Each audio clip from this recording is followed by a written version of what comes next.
Hello, good evening. আজকে আমি আপনাদের সাথে শেয়ার করব আইব্রো কীভাবে একটা ফিনিশ লুক দেওয়া যায়।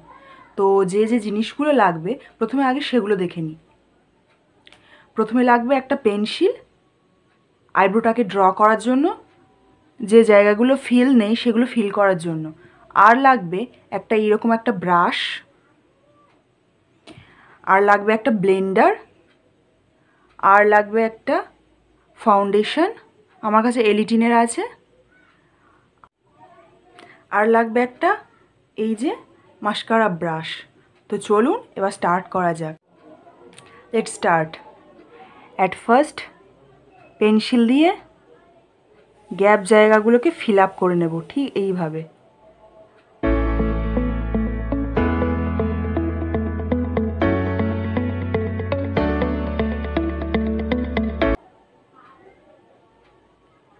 এবার সেমভাবে ডান দিকেরটা।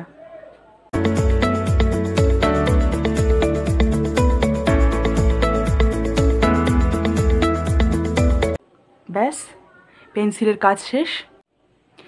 এরপর কিছুটা পরিমাণ ফাউন্ডেশন হাতে করে নিয়ে এই যে ব্রাশটা, এই ব্রাশটার মাধ্যমে আইব্রোটাকে ডিফাইন করতে হবে ঠিক এইভাবে।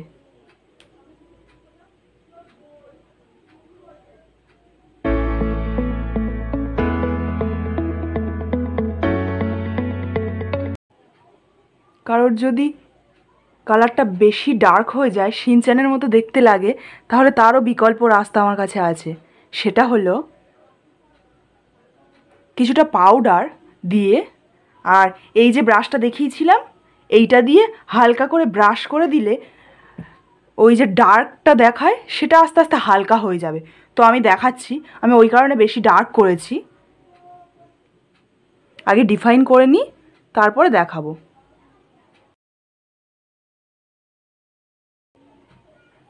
চলুন এবার ব্লেন্ড করে নেওয়া যাক।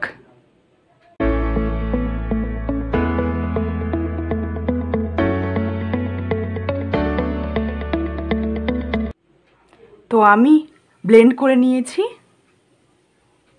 এইবার আমি আপনাদেরকে দেখাবো যে এই যে শিনচ্যানের মতো মোটা আইব্রো কীভাবে ন্যাচারাল লুকে আনা যায়। তো চলুন। অ্যাট ফার্স্ট কিছুটা পরিমাণ পাউডার নিতে হবে। নেওয়ার পরে হাত দিয়ে সেটাকে পুরো আইব্রোটার ওপরে লাগাতে হবে এইভাবে।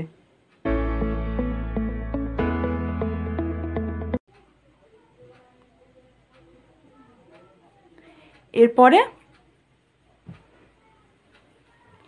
একটা কাপড় বা কিছু নিয়ে আস্তে আস্তে বাকি অংশটুকু ঝেড়ে ফেলতে হবে, বাইরের অংশটুকু।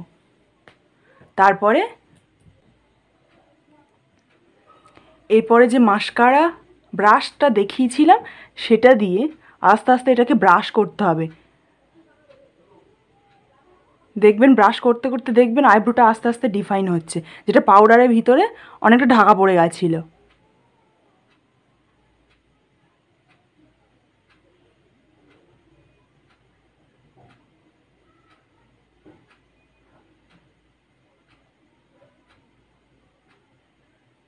তো দেখুন এবার আমার ফার্স্ট শিনচ্যানের মতো আইব্রোটা কতটা ন্যাচারাল লুকে এসে গেছে। এবার